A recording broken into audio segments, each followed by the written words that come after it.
I was born in Masbate, Philippines. When I was a kid, yes, I would like to wear this sort of cycling shirt. Makes me kind of curvy, slim, and sort of sexy.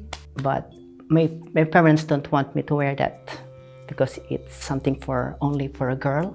I was definitely like 6, I guess, when I realized that, okay, I'm a gay child. I was always feeling and always like, you know, that like feminine guy in the class.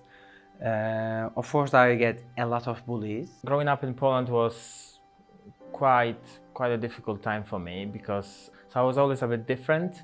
I was always very artistic, and I didn't like playing football and playing and hang out with girls. And I was always a bit bullied for that in school. And I've been called many names.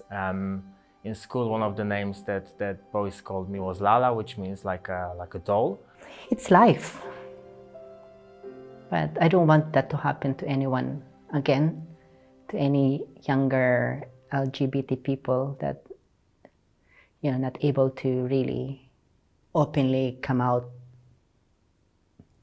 in an environment where they are not supported.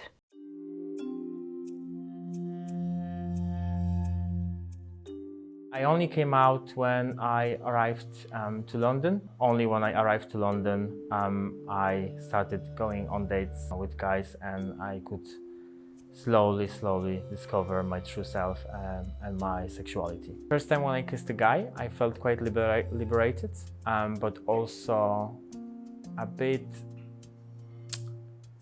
ashamed that I've done something that was against everything that I knew so far, if you know what I mean. It was almost like tasting a forbidden fruit, but you know you're gonna get some kind of punishment for that. A couple of kisses later and a couple of guys later, it was much easier.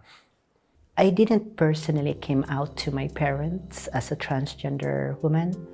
They found out in my Facebook page, because that's the only one of the ways that I can communicate with my family, because they are all in the Philippines. I'm the only one here in UK until now. Now that I proved myself, that I survived, that I'm happy, they accept me. They're very supportive of me now. And I think I'm starting to make them proud of me. My mom was kind of like the first to know, right, the whole thing, what was going on.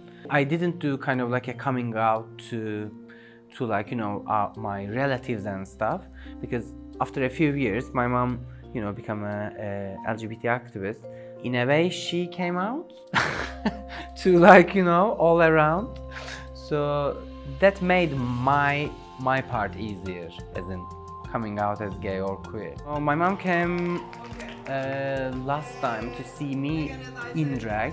She had the first experience of Darlink. So I was okay with it, and she was having fun. So.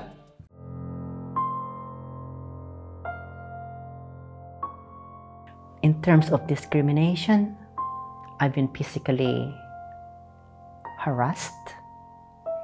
I remember I am with my friends walking after this event, after this pageant.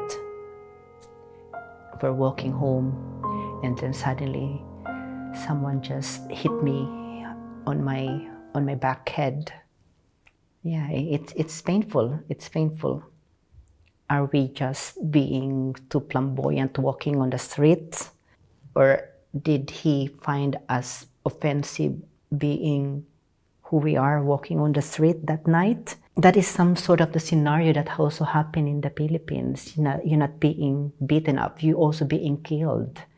Your queer experience, relationship, definitely comes with more vulnerability than kind of like an ordinary heterosexual relationship. Of course, I am more vulnerable than you. I get more bullied than you, or I need to be more careful about, like, by myself, for the person that I love, for the person that I'm holding hand or like kissing.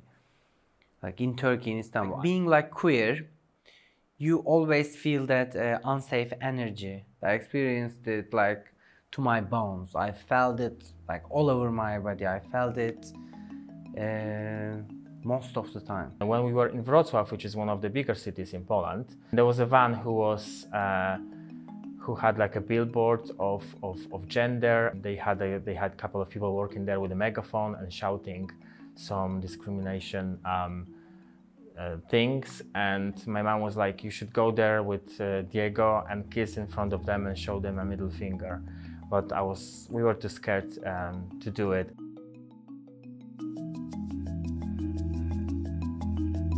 We know people like friend of a friend being like, you know, like stabbed, being killed, like different ways, and yeah, they're not with us anymore. So pride is not only for the ones who survive, but also for the ones that we lost. And that's like the whole Pride Month and everything, you know, just bringing all these memories, not only good ones, but also the bitter ones.